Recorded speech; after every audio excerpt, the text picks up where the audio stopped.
মৰমৰ ছাত্ৰ ছাত্ৰীসকল আজি আলোচনা কৰিম অসম জাতীয় বিদ্যালয়ৰ ক্লাছ 5ৰ অনুশীলনী 5ৰ এৰ 5 নম্বৰ প্ৰশ্নৰ পৰা 5 নম্বৰ প্ৰশ্নটো হৈছে তলত দিয়া মাপৰ একোটাকৈ কোণ অংকন কৰা তাৰ মানে এ নম্বৰ দিছে 30 ডিগ্ৰী বি 40 ডিগ্ৰী এনেকে এল লৈকে দিয়া আছে গতিকে আটাইকেইটা আমি কোণ অংকন কৰিব লাগে প্ৰথমে তোমালোকে এটা কোণ মাপক লবা কোণ মাপক লৈ স্কেলেৰে এনেকে এটা আঁচ দি ল'বা এতিয়া এনেকে ধৰিবা প্ৰথমটো 30 ডিগ্ৰী এনেকে এই 0 উপৰে যাব লাগিব 30 ডিগ্ৰী ক'ত আছে ইয়াত আছে 30 ডিগ্ৰী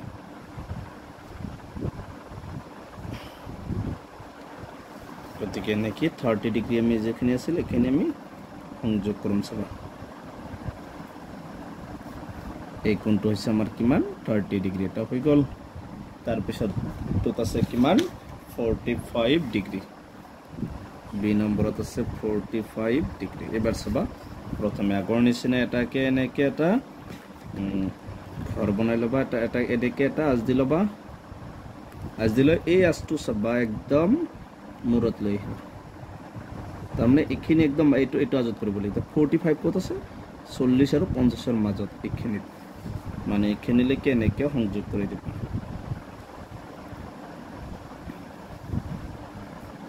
এটা হচ্ছে কিমান 45 ডিগ্ৰী এটা হচ্ছে বি নম্বৰ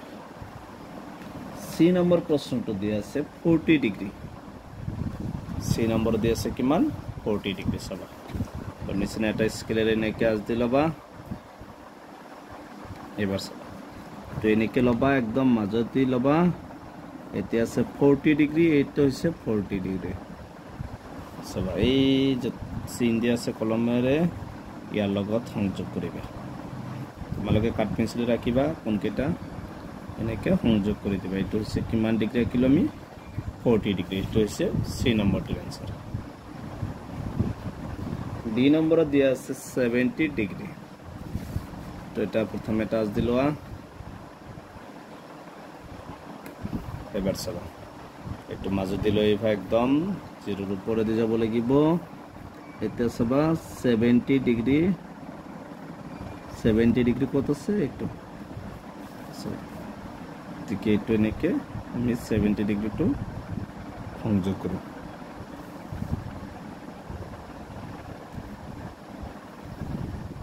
এটো হ'ব আমাৰ কিমান ডিগ্ৰী কোণ 70 ডিগ্ৰী এটো হৈছে ডি নম্বৰটোৰ आंसर ই নম্বৰটোত আছে 90 ডিগ্ৰী সবা এবাৰ আমি স্কেলেৰে প্ৰথমে টাচ দি লবা এনেকে এবাৰ আমি কি কৰিবা 90 ডিগ্ৰী কোণ অংকন কৰিব লাগে 90 ডিগ্ৰী লৈ একদম সিধা হ'ব 90 ডিগ্ৰী 90 ডিগ্ৰী কোণ অংকন এইটো আমাৰ কিমান হল 90 ডিগ্ৰী কোণ অংকন কৰা হ'ল ই নম্বৰ এটা এফ নম্বৰত আছে 95 ডিগ্ৰী প্ৰথমে এটা কোণ এনেকে আজ দি লবা তে 95 ডিগ্ৰী আমি কোণ অংকন কৰিম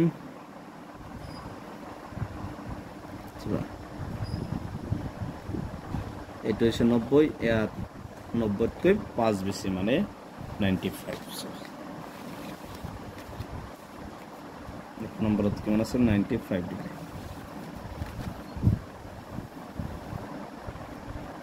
যাব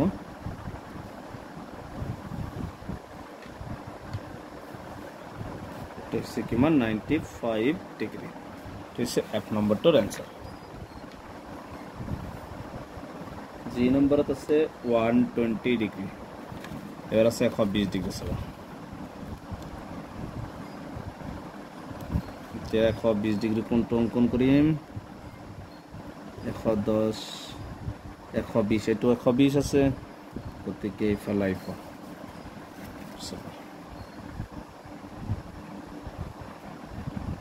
কিমান হ'ব আমাৰ 120 ডিগ্ৰী কোণ অংকন কৰা হ'ল 120 ডিগ্ৰী ইয়াৰ পিছত আছে এইচ নম্বৰ আছে 150 ডিগ্ৰী এইচ নম্বৰটো তুমি টাচ দি লবা এতিয়া আমি কিমান আঁকিব লাগে 150 ডিগ্ৰী কোণ আঁকিম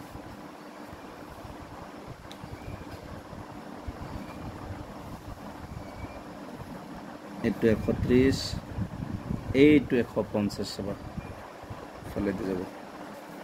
কেনেকৈ আমি সংযোগ কৰি দিম এইটো কিমান হ'ব 150 ডিগ্ৰী কোণ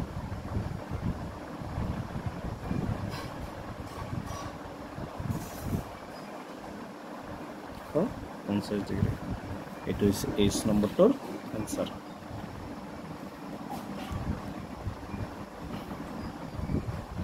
I নম্বৰটোত আছে 53 ডিগ্ৰী এবাৰ আঁকিম আমি 53 ডিগ্ৰী চাওঁ টাচ দি ল'বা এতিয়া আমি কি আঁকিব লাগে 53 কোণ অংকন কৰিম 53 মানে 50 52 এইটো হ'ব 53 এটা সংযোগ কৰিবা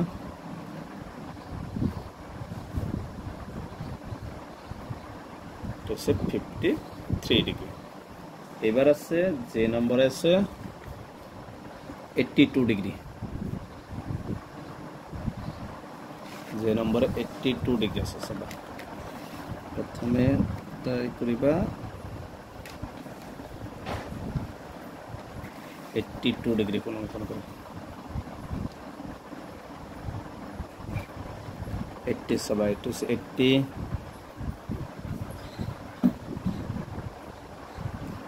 81 82 82 ডিগ্রি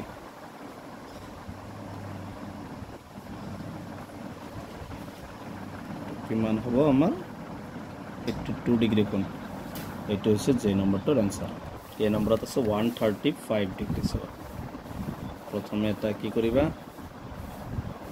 কাজ দি ল'বা তাৰ পিছত তে জুখিবা 1 কিমান 35 ডিগ্ৰি কোণ অঙ্কন কৰিব লাগে 135 to কত হবো 140 আৰু 31 এর মাঝে দিয়ে হবো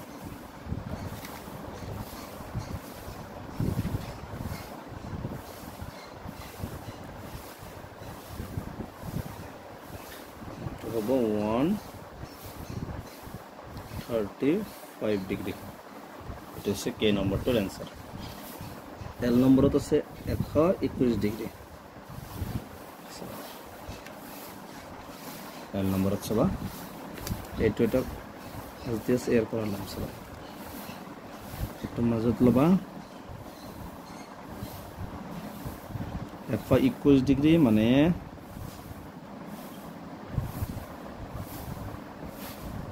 120 তো হবো অলপ ললো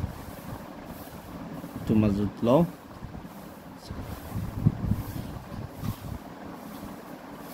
121 ডিগ্রি 20 এর পিছতে 1 এর পিছতে 21 তা সংযোগ করি